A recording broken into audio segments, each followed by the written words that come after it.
समर्थ रामदास स्वामी यांनी रचलेलं श्री मारुती स्तोत्र अर्थात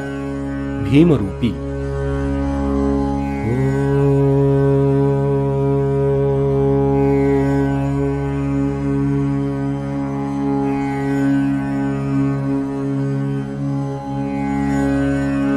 श्री गणेशाय नमः। भीमरूपी महारुद्रा वज्र हनुमान मारुती, वनारी अंजनी सूता रामदूता प्रभंजना, महाबली प्राणदाता सकळा उठवी बळे, सौख्यकारी दुःखहारी दूत वैष्णवगायका, दीनानाथा हरिरूपा सुंदरा जगदांतरा, पाताल देवता हंता भव्य सिंधुरलेपना, लोकनाथा जगन्नाथा प्राणनाथा पुरातना, पुण्यवंता पुण्यशीला पावना परितोषका, ध्वजाग्रे उचले बाहो आवेशे लोटला पुढे, काळाग्नी काळरुद्राग्नी देखता कापती भये, ब्रह्मांडे माईले नेणो आवळे दंतपंगती, नेत्राग्नी चालिल्या ज्वाळा भ्रुकुटी ताठिल्या बळे, पुच्छते मुरडिले माथा किरीटी कुंडले भरी,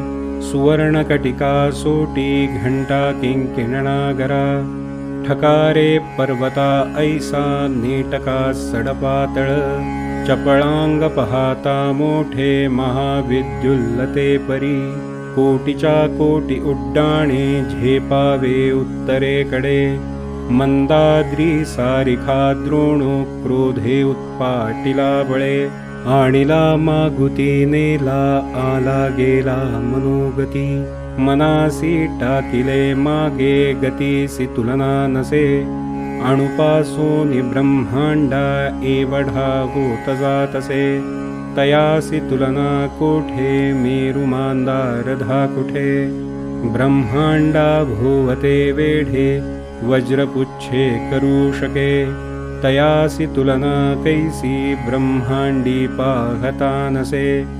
आरक्त देखिले डोळा ग्रासिले सूर्यमंडळा, वाढता वाढता वाढे भेदिले शून्यमंडळा, धनधान्य पशुवृद्धी पुत्रपौत्र समग्रही, पावती रूप विद्यादी स्तोत्रपाठे करोनिया, भूतप्रेत संबंधाधी रोगव्याधी समस्तही, नाशती तुटती चिंता आनंदे भीमदर्शने,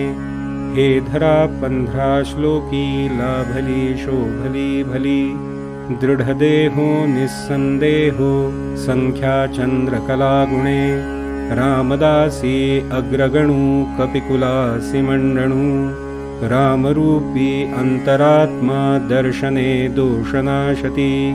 इति श्री रामदास विरचित संकटनाशनम श्री मारुती स्तोत्रम संपूर्णम्। श्रीराम श्रीराम श्रीराम।